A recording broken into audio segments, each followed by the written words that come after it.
Hello अस्सलाम वालेकुम। उम्मीद से आप सब खैरियत से होंगे। जैसे कि हमारा आज का lecture class 9th biology chapter number 5 cell cycle. इस टॉपिक में हम डिस्कस करेंगे सेल साइकिल, इंटरफेस क्या होती है, division, prophase, anaphase, telophase, mitosis, meiosis और उन फेसेस की वजह से सिग्निफिकेंट चेंजेस कौन सी आती है। The ability of organisms to reproduce their own kids in the one characteristic that is best distinguish living things from non-living things। कौन सी ऐसी चीज़ है या कौन सी ऐसी एबिलिटी है जो हमें नॉन लिविंग से अलग करती है, वो यही है कि हम एक आइडेंटिकल अपने जैसा क्लोन क्लोन कह सकते हैं, हम उसे रिप्रोड्यूस कर सकते हैं by mode of reproduction. The continuity of life is based on reproduction of cell division. Life की जो कंटिन्यूटी है, एक तसलसल है, वो डिपेंड करता है सेल के ऊपर, सेल डिवीजन के ऊपर। As you grow and develop, जैसे आप बड़े होते हैं और डेवलप होते हैं, the cells of your body are constantly divided. हमारे बॉडी के सेल्स मुसलसल डिवाइडिंग की सूरत में रहते हैं। Cells only grow to certain size then divide. एक साइज से जाकर उनकी ग्रोथ रुक जाती है, उसके बाद उनमें डिवीजन होती है। Cell divide to replace dead और इंजर्ड सेल्स होते हैं, जैसे कि आरबीसी रेड ब्लड सेल्स की लाइफ 120 डेज है और 5 to 21 days WBC white blood cells की लाइफ है ल्यूकोसाइट्स। तो इनकी रिप्लेसमेंट कैसे होगी, ज़ाहिर बात इनकी रिप्लेसमेंट ऐसे होगी कि उनकी जगह पे न्यू सेल्स अपॉइंट किए जाए। Your body is constantly making new blood cells to replace one that have died. Cell division क्यों नेसेसरी है ऑर्गेनिजम्स के लिए, ग्रोथ के लिए और उसकी डेवलपमेंट के लिए। ग्रोथ और डेवलपमेंट सेल डिवीजन के बगैर नामुमकिन है। यही एक चीज़ है जो हमें लिविंग और नॉन लिविंग का सबसे बड़ा डिफरेंस बताती है कि हम पे सेल डिवीजन होती है और हम ग्रोथ करते हैं। अब सेल साइकिल किसे कहते हैं हम? बेसिकली साइकिल कहते हैं एक पूरे फेज को, जिसमें छोटे छोटे फेसेस हों, वो कंप्लीट हम उसे साइकिल कहते हैं।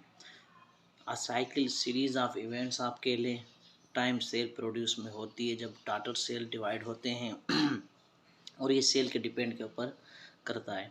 Faces of cell, there are two main phases. पहले हम कहते हैं वो इंटरफेस में जाता है, फिर हम कहते हैं वो मायोटिक फेस में जाता है। इंटरफेस वो पीरियड होता है जिसमें टू सेल डिविजन्स होती हैं। मायोटिक फेस में जो है वो फेस ऑफ डिवीजन कहते हैं हम।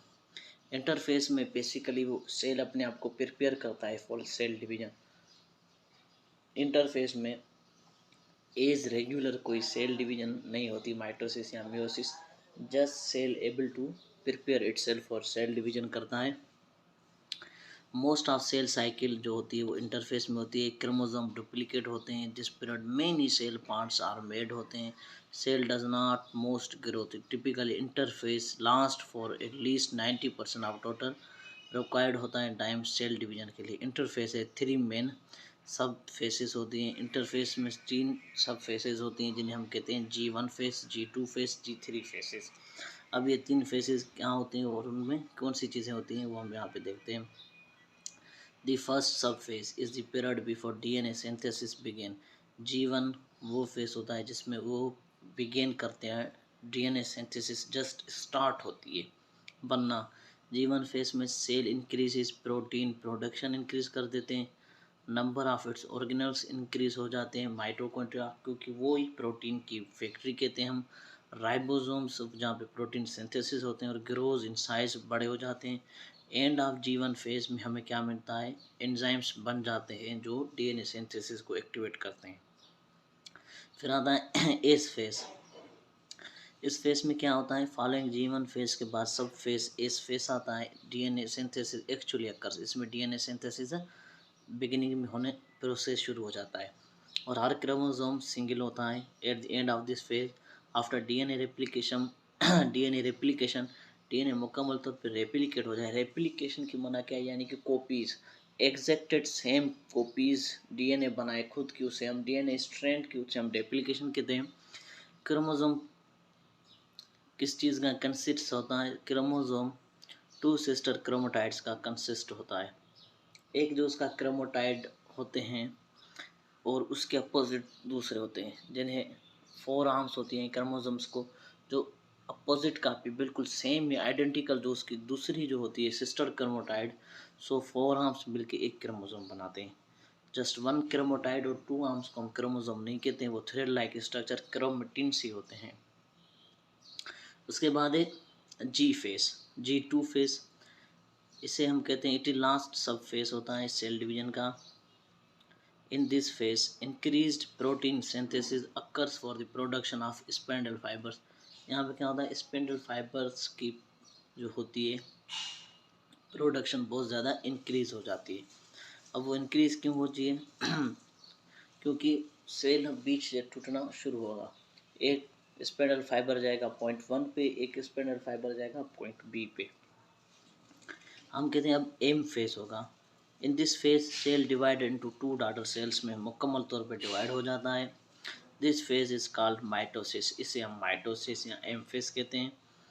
G0 phase cell that have stop dividing और गो फेस, वो कहाँ जाते हैं? G0 फेस या गो फेस पे जाते हैं। In multi cellular eukaryotes cells enter G0 phase from G1. Some cells of liver, kidneys enter G0 phase temporary, क्योंकि एक लिमिट के बाद न्यू लिवर सेल्स बन जाते हैं, किडनी सेल बन जाते हैं, ओल्ड वन रिप्लेस हो जाते हैं। उसके बाद ये नहीं है कि ये कंटिन्यूटी ऑफ ग्रोथ होनी चाहिए जैसे बैक्टीरिया में होती है, जिसे हम म्यूचुअल कहते हैं। म्यूटेशन ग्रोथ कैंसर सेल्स में होती है, तो उसमें कंटिन्यूटी होती है, वो नेवर स्टॉप, उन पे स्टॉपिंग पॉइंट होती नहीं है, कंटिन्यूटी ऑफ ग्रोथ होती है। उस चीज़ को ध्यान पर रखते हुए G0 फेस जो है वो बहुत ज़्यादा इम्पोर्टेंट होता है इनर बॉडी ऑर्गन्स के लिए। वाइल न्यूरॉन्स जो होते हैं वो गो फेस में होते हैं फॉर इनडेफिनेट पीरियड के लिए, क्योंकि उनकी लाइफ साइकिल बहुत ज़्यादा होती है दूसरे सेल्स के न्यूरॉन्स की। Other cells such as epithelial does not enter go phase में, वो नहीं जाते। Epithelial cells are mostly skin covering होती है, तो वो मोस्टली ग्रोइंग साइकिल पे रहती हैं, क्योंकि हमारे स्किन के ऊपर जो होते हैं वो मोस्टली कोई भी छोटा इवेंट हो, या आप कह सकते हैं कि जस्ट यहाँ पे कोई इंजरी हो जाए तो वो उसे रिमूव करते हैं, मोस्टली वो इस फेज में नहीं जाते हैं। यहाँ पे आप देख सकते हैं साइकिल, माइटोसिस है, फिर साइटोकाइनेसिस है, साइटोकाइनेसिस डिवीजन होती है डॉटर सेल्स में G1 G2, फिर सिंथेसिस फेज है, इस फेज से फिर ग्रोथ फेज जी जिसे हम कहते हैं। उसके बाद है अब एक्चुअल सेल डिवीजन क्या होती है?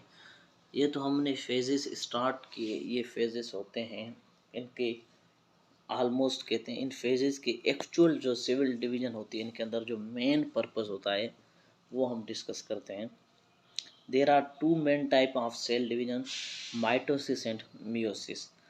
देर are two types of cells in plants and animals, जिसे हम एक कहते हैं सोमेटिक सेल, जो माइटोसिस के ज़रिए डिवाइड होते हैं। सोमेटिक सेल्स को हम वेजिटेटिव सेल कहते हैं, यानी वो सेल्स जो हमें फूड प्रोटीन मुहैया करें, बॉडी को ग्रोथ मुहैया करें। लेकिन रिप्रोडक्शन के जो सेल होते हैं स्पेशली उन्हें हम गैमेट्स कहते हैं या जर्म लाइन सेल कहते हैं, उनमें मियोसिस होती है। माइटोसिस और मियोसिस में सबसे बड़ा डिफरेंस ये है कि माइटोसिस जो होती है वो ओनली अकर्स इन वेजिटेटिव या ग्रोइंग सेल्स, या अपने सोमेटिक सेल्स कह सकते हैं, और उसके साथ meiosis only occurs in mode of reproduction cells के अंदर होती है। सिर्फ ज़रूरी चीज़ कहाँ पे होती है?